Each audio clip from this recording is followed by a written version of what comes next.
Olá, eu sou o professor Dr. José Eleutério Júnior, sou professor de ginecologia da Faculdade de Medicina da Universidade Federal do Ceará, ginecologista, citopatologista, e estou aqui para conversar com vocês sobre rastreio de câncer de colo uterino, só que agora utilizando o teste do HPV. O HPV, fazer uma pequena revisão, o HPV é um vírus, né? Na realidade, você tem uma grande família de vírus. Aqueles que nos interessam em termos de prevenção de câncer são principalmente os alfavírus, que fazem parte dessa grande comunidade, né, de vírus HPV, que são identificados mais de 200 tipos de HPVs, e tem tipos específicos segundo o sítio, e aqueles que mais nos interessam são HPVs associados ao câncer de colo uterino, porque é o que nos traz aqui a discussão. A pesquisa do DNA HPV é, é feito através de técnicas biomoleculares. Começou ainda no início do século, final do século passado, início desse século, através de testes de captura híbrida, que é um teste que foi bastante utilizado e que, por ter o PCR grandes dificuldades à época, por ser feito in-house, foi um teste que tinha uma praticidade bem interessante. A seguir, já cerca de 10 anos atrás, houve uma mudança, porque vieram à baila os métodos de PCR em tempo real, em especial com genotipagem, portanto, com menos riscos de falsos positivos, com menor dificuldade, porque não existia tanta manipulação. E, ultimamente, nós passamos aos testes point of care, que são testes extremamente rápidos, baseados também em técnicas biomoleculares, que o resultado sai em torno de 1 hora, como é o GeneXpert, que está aí nessa figura, e mais recentemente o multiplex, com possibilidade de genotipar diversos tipos de HPV, além de outros agentes, em uma plataforma única. Os testes, então, os principais testes que identificam o DNA do vírus, você tem a captura híbrida, que é um teste que tem duas sondas, as sondas de baixo risco e a sonda de alto risco, HPVs, portanto, de baixo e alto risco, respectivamente, mas que não faz genotipagem, não identifica tipos de vírus e sim os grupos. Outros testes presentes, oferecidos no mercado, você tem o COBAS, que é da Roche, um PCR, tem controle interno e tem genotipagem, faz uma identificação específica dos tipos 16 e 18 e uma sonda com 12 outros tipos. Você tem o HPV OnClarity, que é da BD, é uma técnica de PCR com identificação de E6 e E7, tem controle interno e tem genotipagem, é chamada de genotipagem estendida, porque faz identificação individual dos tipos 16, 18, 45, 31, 51 e 52. Os tipos 33 e 58 têm uma sonda, e mais tipos 35, 39 e 68 têm uma sonda, e, finalmente, os tipos 56, 59 e 66 têm uma terceira sonda. Existe também o teste do HPV da Abbott, que também é um PCR com controle interno e também genotipagem, que funciona semelhante ao teste da Roche. Ainda existe o Expert HPV, ou HPV, que é da Cepheid, é um tipo de PCR com identificação E6 e E7, tem um controle e tem genotipagem, identifica individualmente o 16, uma segunda onda com 18 e 45, e uma terceira sonda com os tipos, com 11 tipos, que seriam aqui demonstrados.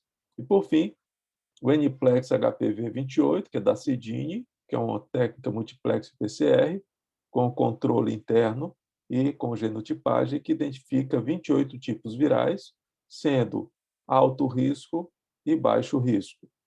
Então, você tem aí o 16, o 18, o 26 e assim por diante, todos identificados individualmente. Há algum tempo atrás, foi publicado esse artigo, né, Open Access, da Revista Brasileira de Ginecologia e Obstetrícia, em que esse grupo de professores sugeria um guideline, um roteiro, uma rotina, um protocolo para teste HPV em rastreio de câncer no Brasil. Então, recomendações para o uso de teste de DNA HPV no rastreamento de câncer de colo do útero no Brasil. E aí eles faziam a sugestão de que o teste de NHPV deveria ser feito em mulheres de 30 a 64 anos, podendo ser com genotipagem ou sem genotipagem, mas, obviamente, preferencialmente com a genotipagem, e se eram HPVs 16, 18, já iriam direto à colposcopia. Então, a sugestão dada para o uso do teste do HPV no Brasil. Lembrando que o teste do HPV já é utilizado em muitos países, na América do Norte, por exemplo, Estados Unidos, é utilizado junto com a citologia, e em alguns países é utilizado isoladamente, ficando a citologia como um método que a gente chama de triagem. Então, não confundir rastreio com triagem. Rastreio, eu utilizo um método para identificar anormalidades associadas àquela patologia que eu quero identificar. Triagem, eu vou pegar os casos positivos para então saber quais esses casos positivos realmente têm a doença. Então, triagem vem depois de rastreio. Não confundir uma coisa com a outra, não são sinônimos. Rastreio, triagem, são dois momentos distintos. A questão da custo-efetividade dos testes de HPV. Já foi demonstrado, isso aí já tem 21 anos, esse artigo foi publicado, resultados analíticos mostravam que a estratégia de teste de HPV, em combinação ou não com o Papa Nicolau, anualmente, ou intervalos de 3 ou até 5 anos, é mais efetiva do que o Papa Nicolau isolado, a cada 3 ou 5 anos.